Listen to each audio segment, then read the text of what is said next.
ان الحمد للہ والصلاة والسلام علی رسول اللہ وآلہ وصحبہ ومن والاه۔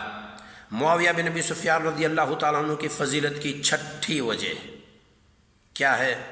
اللہ کے رسول صلی اللہ علیہ وسلم نے ان کے لیے ہدایت کی دعا کی، گویا کہ ہمارے نبی صلی اللہ علیہ وسلم کے نزدیک وہ اس لائق تھے کہ رسول اکرم صلی اللہ علیہ وسلم ان کے لیے دعا کریں۔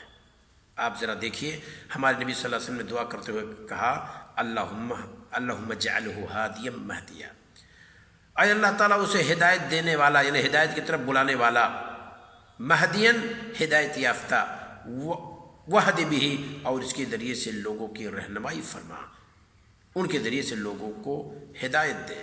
یہ اللہ کے رسول صلی اللہ علیہ وسلم نے دعا کی۔ اس روایت کو امام ترمذی رحمہ اللہ نے ذکر کی ہے اور بہت سارے علماء نے اس کو قوی قرار دیا ہے۔ علامہ ناصر الدین البانی رحمہ اللہ نے بھی اس حدیث کو قوی قرار دیا ہے۔ بہت ساری شواہد بھی اس روایت کی موجود ہیں، تفصیل کا موقع نہیں ہے، جس کو دیکھنا ہو علامہ ناصر الدین البانی رحمہ اللہ کی تحقیق آپ دیکھ سکتے ہیں۔ عمر رضی اللہ تعالیٰ عنہ، یہ اس دور کی بات ہے، اس معنی کو رسول اکرم صلی اللہ علیہ وسلم کے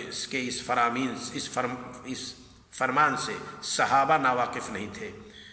ان کو جب عمر رضی اللہ تعالیٰ عنہ نے گورنری سونپی تو لگا کہ کچھ لوگوں نے اعتراض کیا یا کچھ چیمیں گوئیاں ہوئیں۔ عمر فاروق رضی اللہ تعالیٰ عنہ نے کہا، کیا کہا؟ فقالوا واللہ حدیث السن، لوگوں نے کہا کہ ایک کم سن شخص کو گورنری دے دی گئی، امارت دے دی گئی۔ فقال تلوموننی، یہ بات ہے عمر الخطاب رضی اللہ تعالیٰ عنہ۔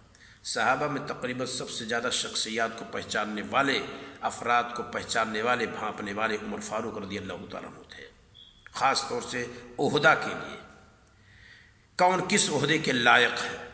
معاویہ رضی اللہ تعالیٰ عنہ کے تعلق سے کہا کیا تم ہمیں ملامت کرتے ہو؟ وَأَنَا سَمِعْتُ رَسُولَ اللَّهِ صلی اللہ علیہ وسلم، اور میں نے اللہ کے رسول صلی اللہ علیہ وسلم کو فرماتے ہوئے سنا ہے، اللہم اجعل ہادیا مہدیا، ہادیا و مہدیا، اے اللہ تعالیٰ اسے ہدایت دینے والا اور ہدایت یافتہ بنا۔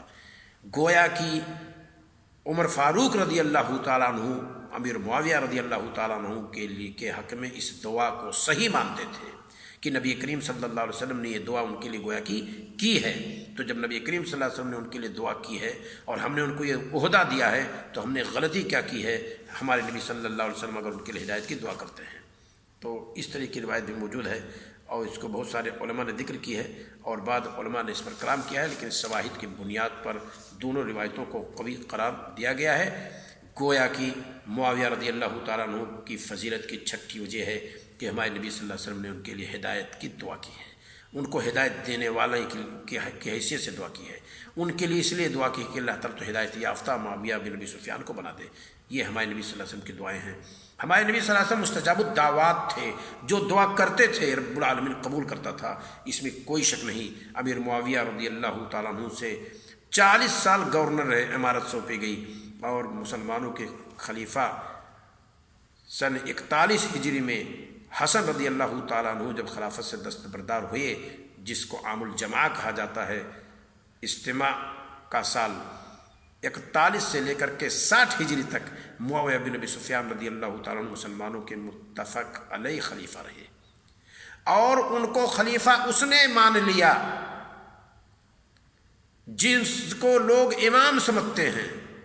اگر آپ کے امام نے امیر معاویہ رضی اللہ تعالیٰ عنہ کو امام مان لیا تو آپ کو پریشانی کیا ہے؟ میری مراد حسن رضی اللہ تعالیٰ عنہ ہے، جن کو کوفہ کے لوگوں نے اپنا امام بنایا تھا، اپنا خلیفہ بنایا تھا علی رضی اللہ تعالیٰ عنہ کے بعد۔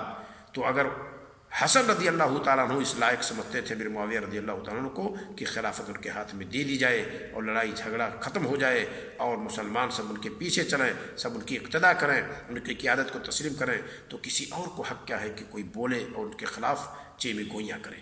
غور کیجیے۔ تو حسن رضی اللہ تعالیٰ نے، شیعہ حضرات جو 12 اماموں کو مانتے ہیں، حسن رضی اللہ تعالیٰ عنہ دوسرے امام ہیں۔ آپ کے دوسرے امام نے جسے امام مان لیا اور آپ نے اسے امام نہیں مانا، گویا کہ آپ نے اپنے امام کو بھی امام نہیں تسلیم کیا۔ غور کیجیے اور کتب شیعہ اٹھا کر کے دیکھیے۔ اللہ تعالی ہم سب کو نیک عمل کرنے کی توفیق عطا فرمائے، اور امیر معاویہ رضی اللہ تعالیٰ عنہ کی فضیلت کے اسباب میں سے اس چھٹی وجہ کو، چھٹے سبب کو بھی تسلیم کرنے کی توفیق عطا فرمائے کہ ہمارے نبی صلی اللہ علیہ وسلم نے ان کے حق میں دعائیں کی ہیں۔ السلام علیکم ورحمۃ اللہ وبرکاتہ۔